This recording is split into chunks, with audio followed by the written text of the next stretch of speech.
Breaking news red book విషయంపై గతంలో చేసిన వ్యాఖ్యలకు కట్టుబడి ఉన్నా అని మంత్రి నారా లోకేష్ అన్నారు. రెడ్ బుక్ లో ఉన్న వారిని ఎవరిని వదిలిపెట్టేదే లేదని చెప్పారు. అయితే రెడ్ బుక్ అంశాన్ని ప్రతిపక్షం తప్పుదోవ పట్టిస్తుందని అన్నారు నారా లోకేష్. అవినీతికి పాల్పడిన వారి పేర్లు రెడ్ బుక్ రాశానని గతంలోనూ చెప్పానని ఇప్పుడు అదే విషయం చెప్తున్నా అని లోకేష్ స్పష్టం చేశారు. అగ్రిగోల్డ్ భూములు దోచుకున్న వారిని వదిలిపెట్టాలా అని ఆయన ప్రశ్నించారు.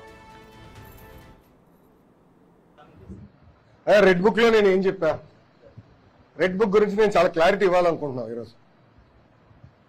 నా ప్రతి స్పీచ్ చూడండి, ఎవరైతే చట్టాలు ఉల్లంఘించి కార్యకర్తల్ని ప్రజల్ని ఇబ్బంది పెట్టారో వాళ్ళని నేను వదిలిపెట్టాను అని స్పష్టంగా హామీ ఇచ్చాను.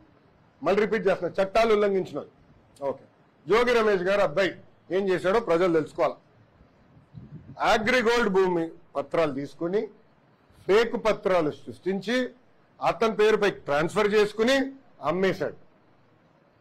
అగ్రిగోల్డ్ బాధితులు చాలా మంది ఇప్పటికీ ఇబ్బంది పడుతున్నారు. వాళ్ళకి రావాల్సిన డబ్బులు ఇంకా చాలా ఉన్నాయి.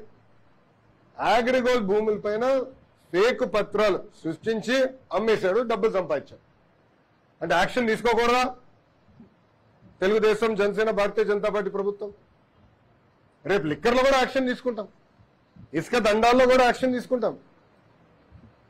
అంటే అడ్డగోలుగా ప్రజల భూమి దోచేసినా మేమేం పట్టించుకోకూడదా? నేను ఆనాడు హామీ ఇచ్చా, ఊరూరు మాట్లాడా ఎర్ర బుక్ గురించి. ప్రజలకి నేను హామీ ఇచ్చా, ఎవరైతే చట్టాన్ని ఉల్లంఘించారో వాళ్ళని నేను వదిలిపెట్టే ప్రసక్తే ఉండదు అని నేను ఊరూరు మాట్లాడా.